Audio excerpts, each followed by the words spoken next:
Waktu kami persilakan. Terima kasih pimpinan. Bismillahirrahmanirrahim. Assalamualaikum warahmatullahi wabarakatuh. Salam sejahtera buat kita sekalian. Pimpinan yang terhormat dan anggota semua DPR RI yang saya hormati, terhormat, dalam konstitusi kita, Undang-Undang Dasar 45, di situ harus kita bangun bersama kesejahteraan rakyat. Harus kita bangun. Itu dalam beberapa pasal. Pasal 23 ayat 1, APBN dipertanggungjawabkan untuk sebesar-besarnya kemakmuran rakyat.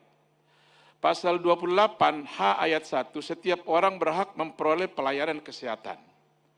Pasal 128H ayat 3, setiap orang berhak mendapatkan jaminan sosial. Pasal 4 pimpinan dan anggota semuanya, fakir miskin, ya, fakir miskin dan anak-anak terlantar dipelihara oleh negara. Jadi kalau pemerintah atau yang kemarin Menko PMK mau jungkir balik pun dia tidak akan bisa melawan pasal ini untuk menaikkan BPJS. Ya, yang fakir miskin ya. Yang kelas 3, mau jungkir balik pun dia mencari alasan, undang-undang manapun, dia pasti terganjal dengan pasal 34 ayat 1 ini. Fakir miskin dan anak-anak terlantar dipelihara oleh negara.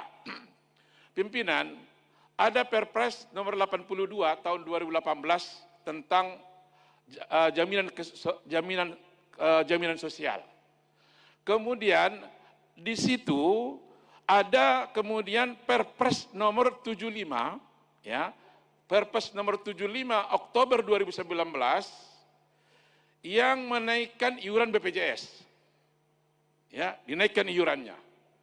Setelah dinaikkan iurannya, kita ribut di DPR ini, kita berdua ribut di DPR ini dan ribut dengan pemerintah. Untung ada yudikatif MA. Dibatalkan itu Perpres nomor 75 tahun 2019 itu yang awal Januari itu diberlakukan gitu. Dibatalkan.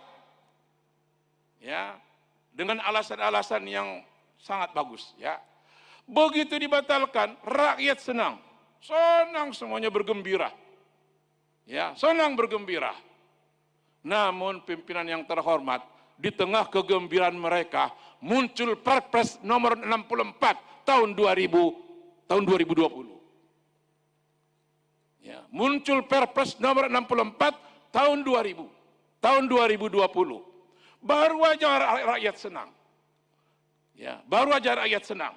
Dengan munculnya Perpres tentang jaminan sosial, tentang kenaikan iuran BPJS tersebut, di Perpres nomor yang baru itu, yang nomor 64, itu menandakan pimpinan, menandakan bahwa pemerintah tidak empati terhadap masyarakat kecil.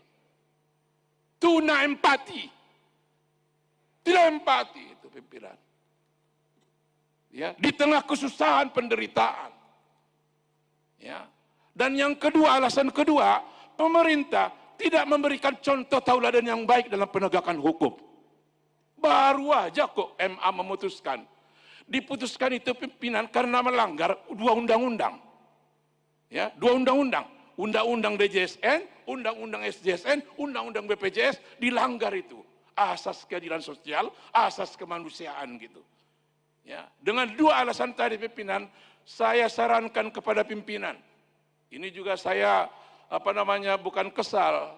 Saya sayang sebenarnya dengan Mbak Puan, dengan Pak Sumidasko, dengan Bapak Aziz, Pak Muhaimin dan semuanya gitu ya. Tapi nggak ada satu yang komentar kok untuk yang fakir miskin ini gitu. Ya, dinaikkan dalam Perpres 64 itu memang PBPU, pekerja bukan penerima upah dan bukan pekerja yang fakir miskin ini dari April sampai Desember memang nggak naik 2020 di Perpres itu. Tapi begitu 1 Januari 2021 dinaikkan. Ini tipu.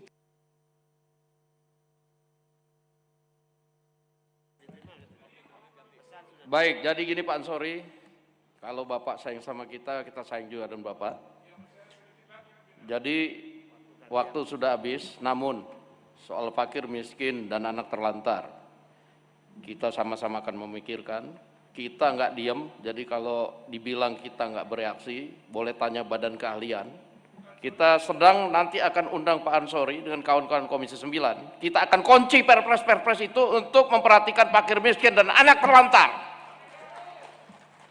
Jadi jangan dikira kita pimpinan juga cuma diam, kita sudah berapa kali, tentunya Pak Ansori juga sudah mengikuti, kita sudah rapat, kemudian kita sudah minta supaya pemerintah tidak menaikkan, lalu dinaikkan, dan kita akan sama-sama berjuang untuk fakir miskin dan anak terlantar. Itu janji kita, pimpinan. Boleh sedikit lagi, boleh.